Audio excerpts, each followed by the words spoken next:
Di sini ada Jocelyn, Felicia, saya Sheryl, Barbie, dan Marcelin.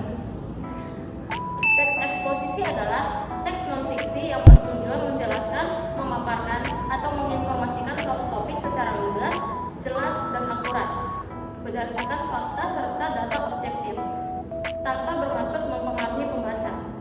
Teks ini biasanya membuat pendapat penulis yang diperkuat oleh argumen logis dan bukti, serta bertujuan memperluas wawasan pembaca mengenai suatu isu, fenomena, atau konsep.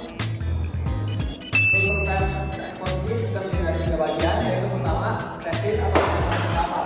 Tesis atau pernyataan pendapat terletak pada bagian pembuka. Pada bagian ini disajikan gagasan utama yang dikeluarkan dengan data dan fakta sesuai topik yang dibicarakan. Yang kedua yaitu argumentasi. Bagian ini berisi penjelasan atau argumen yang mendukung tesis.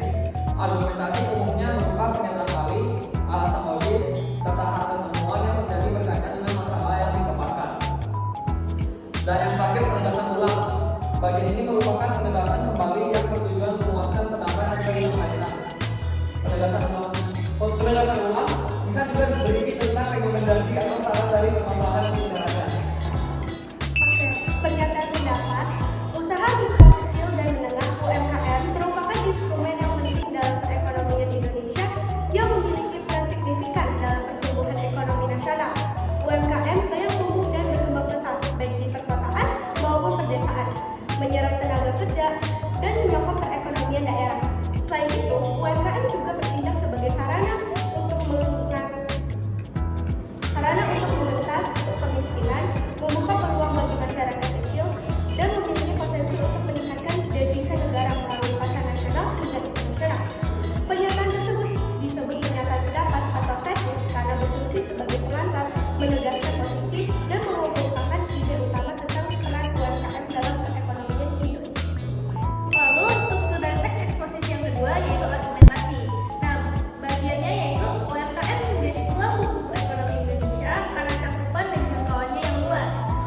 Kontribusinya yang besar pada produk domestik bruto atau PDB, penyediaan lapangan kerja yang signifikan sekitar 97%, kemampuannya dalam mengurangi kemiskinan dan pemerataan ekonomi.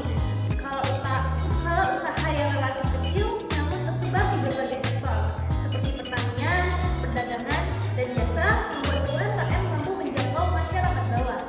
Keberadaan UMKM tidak hanya menciptakan lapangan kerja, tapi juga mendorong perputaran uang di tingkat lokal dan berkontribusi pada penyerapan hasil produksi masyarakat. Selain itu, UMKM memiliki fleksibilitas yang tinggi dalam beradaptasi dengan kondisi pasar sehingga mampu bertahan dalam berbagai situasi ekonomi. Bagian ini disebut sebagai teks